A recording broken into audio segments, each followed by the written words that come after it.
이 수렁에 빠졌습니다. 그동안 저희 민주당은 추경의 절실함을 호소하며 35조 원 규모의 추경을 요구해 왔습니다. 하지만 정부는 심화되어가는 민생 위기를 줄곧 외면하더니 이제서야 12조 2천억 원 규모의 추경을 내놓았습니다. 이번 추경 연설의 시작은 국민에 대한 사과로부터 시작했어야 한다고 봅니다. 그렇지만 한덕수 권한대행은 국민께 단 한마디의 사과도 하지 않았습니다. 국회 심의 과정에 성실히 임하겠다더니 출석조차 하지 않았습니다. 무엇에 성실히 임하겠다는 것인지 도무지 납득이 되지 않습니다. 심판으로 뛸지 선수로 뛸지 거취에 대한 확답을 피하는가 하면 대선일을 공고한 이후에도 정치, 공무원의 정치적 중립을 지켜라, 공정한 선거 관리가 필요하다는 메시지는 내지 않고 대선 출마에 대한 질문에 계속 대답을 회피하고 있습니다. 한덕수 권한대행이 성실히 임하려던 것이 대선 행보가 아니었나 하는 의구심이 드는 상황입니다. 부총리님, 솔직히 답변해 주십시오. 한덕수 권한대행님 출마하십니까? 저는 알지 못합니다. 내일 국무회의를 열어서 헌법재판소법 개정 법률안에 대해서 거부권을 행사하고 그 거부권 행사를 효력을 유지하기 위해서 내일은 사임하지 않겠지만 30일에 사임하겠다. 이런 상세한 내용의 보도가 나오고 있습니다. 알고 계십니까? 모르겠어요. 제가 아시겠지만 일주일 정도 미국 갔다가 어제 밤에 와가지고요. 근데 이건 중요한 사안이잖아요. 그리고 국무회의의 일원이시고 부총리님이시고요. 전혀 모르신다는 거죠? 그 저간의 사정을 전혀 모릅니다. 만약에 그게 사실인지. 그렇다면 생각을 여쭙겠습니다. 권한대행이 출마하시는 것이 적절합니까? 제가 지금 일단은 가정을 갖고 제가 답변 드리기 어려울 것 같습니다. 지금 헌법재판소 개정 법률안에 대해서 거부권을 행사하겠다는 류의 이야기가 나오고 있는데요. 이 거부권 행사 건의하시겠습니까?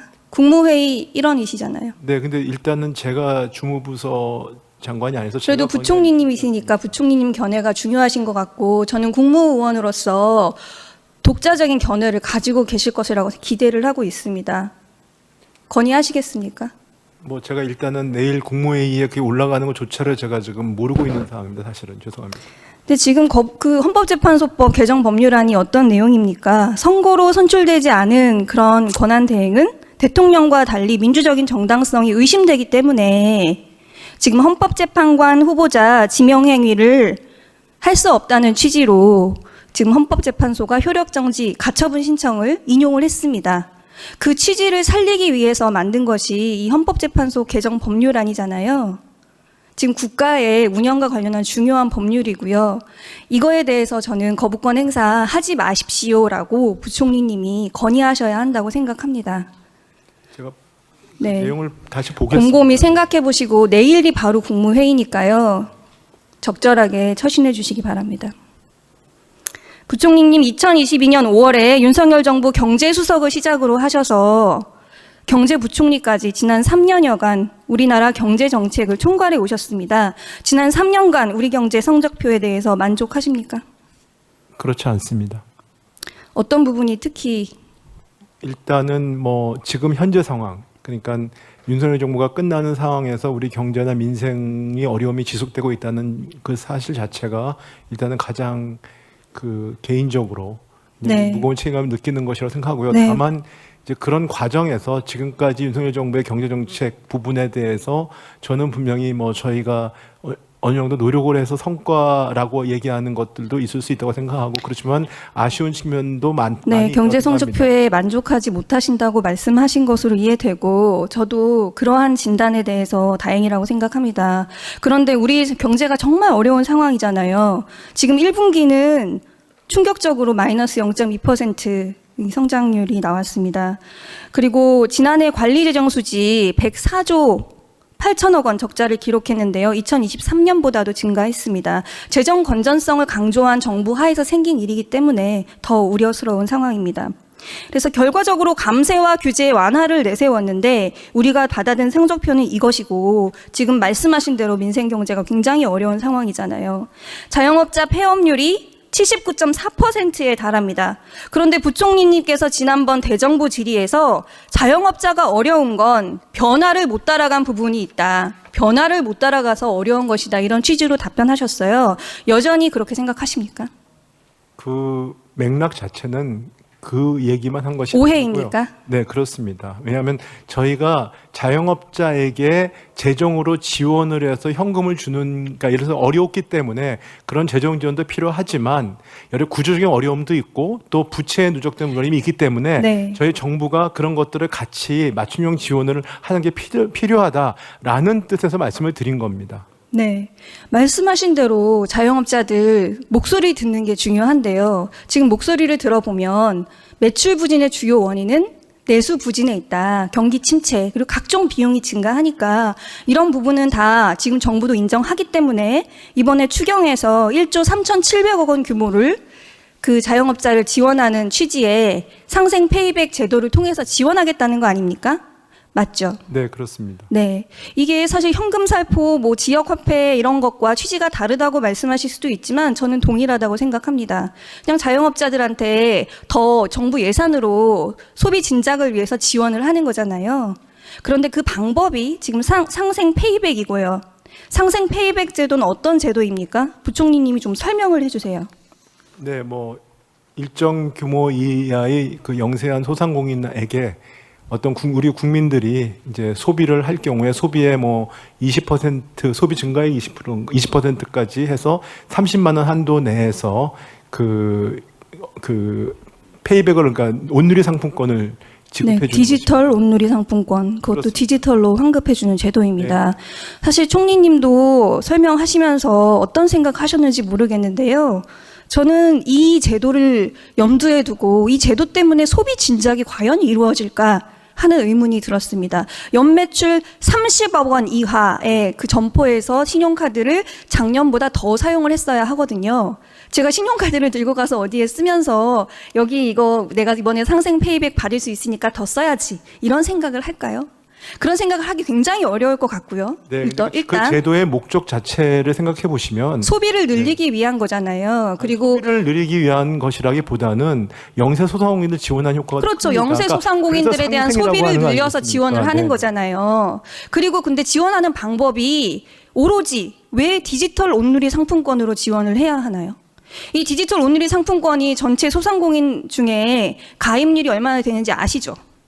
네, 알고 있습니다. 몇 프로 정도. 네, 아마 얼마나 될 것 같으세요? 거의 온누리 상품권은 전통 시장이기 때문에 디지털 온누리 상품권은 가입률이 네. 1.5%밖에 안 됩니다. 뭐 그걸 확산시키는 그러면 내가 환급받은 디지털 온누리 상품권을 전체 소상공인 중에 1.5%에만 사용할 수 있는 거예요. 그럼 그 소상공인들만 이 제도의 혜택을 볼 수 있다는 겁니다.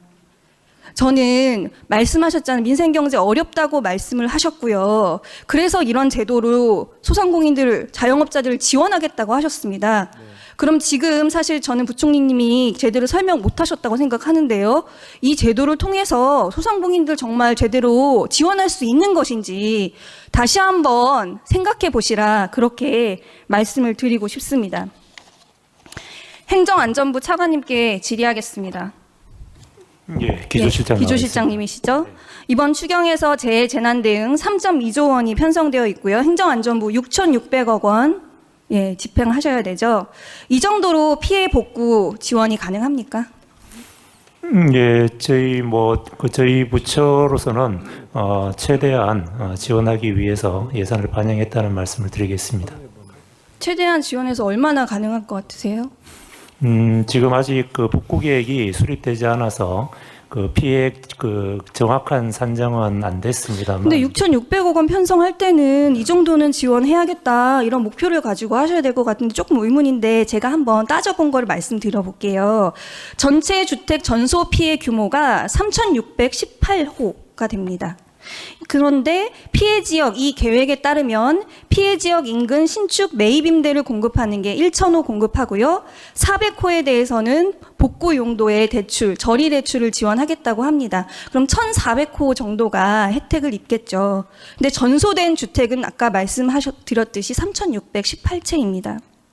피해 주택에 대해서 복구 비용 지원을 하겠다고 하는데요. 파손 면적 상태 등에 따라서 차등적으로 지원하는데 최대 지원 금액이 3,600만 원이다. 이렇게 나와 있습니다. 뭐 계획을 안 하셨다고 하는데 문서에 이렇게 다 나와 있거든요. 근데 복구 비용은 지금 사실 전소됐을 땐 다시 지어야 되잖아요. 요새 주택 짓는 데 드는 비용을 감안한다면 19평형 다가구 주택을 지어도 1억 3,397만 원, 34평형 주택을 지으면 2.3억 원이 든다고 합니다. 이 3,600만 원으로 설정된 이 지원 규모로는 턱없이 부족하다라고 생각이 드는데요. 지원 주택 수도, 주택당 지원 금액도 굉장히 부족한 것 같은데 어떻게 생각하시나요? 예, 의원님 말씀에 공감하는 부분이 많고요. 그렇기 때문에 저희가 기준보다 좀 더 많이 지원할 수 있도록 추가 지원금을 지원할 수 있도록 지금 재정당국과 협의 중에 있다는 말씀을 드리겠습니다. 네, 저는 지금 추경 규모가 이렇게 지금 이미 발생한 피해를 복구하기 너무 부족하기 때문에 적극적으로 추경 확대를 위해서 노력하셔야 한다. 그렇게 강조드리고 싶고요.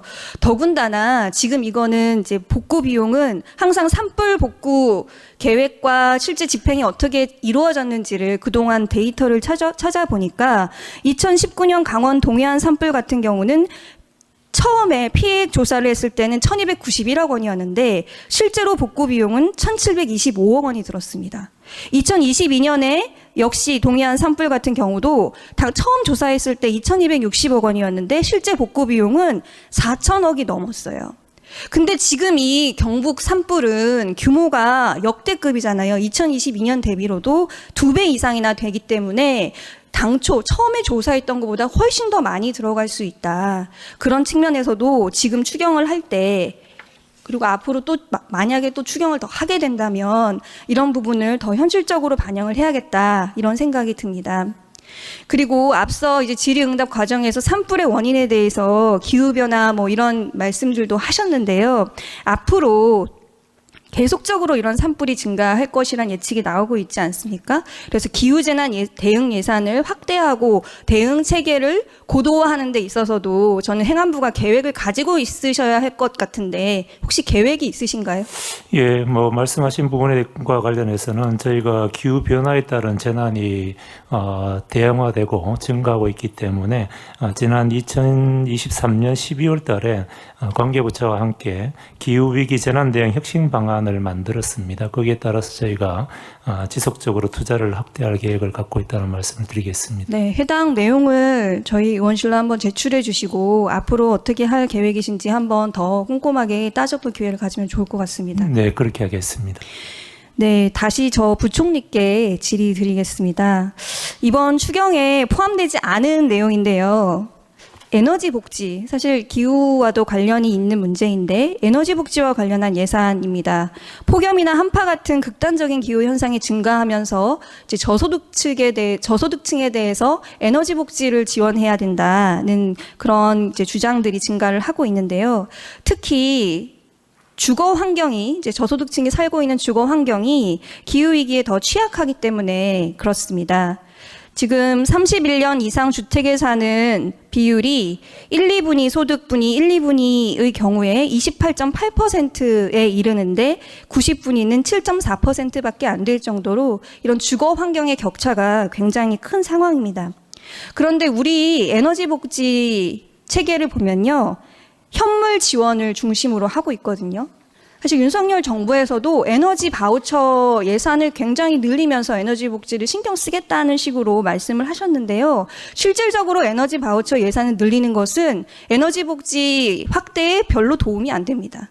지금 2022년에 2023년 에너지 바우처 발급액 정부가 산정한 것 대비해서 미발급액이 저렇게 많아요. 그만큼 비용을 예산을 산정을 해도 연료비를 그만큼 쓰지 않기 때문에 지원을 못 받는 가구 수가 굉장히 많다는 거고요.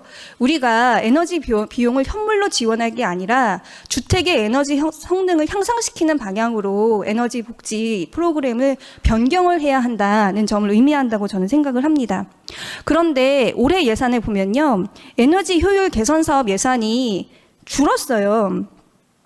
지금 2024년에 비해서 오히려 줄었거든요. 꾸준히 늘어왔었는데 올해 예산 구조적으로 에너지 효율을 향상시킬 수 전원 사업 예산을 증가시키는 방향으로 에너지 체계를 개선해야 된다고 보는데요. 이총무님 말씀. 네, 저도 기본적인 취지에는 동감을 하고요. 근데 아마 그 에너지 예산 중계 제가 본 자료에 보니까 뭐 정산 소요 감소에서 기인한 거라는데 하여튼 좀 그런 의원님 말씀하신 것들을 다시 살펴보겠습니다. 네. 네. 네, 무슨 말씀인지는 알겠습니다. 네. 네, 박지혜 의원님 질의 잘하셨습니다. 수고하셨습니다.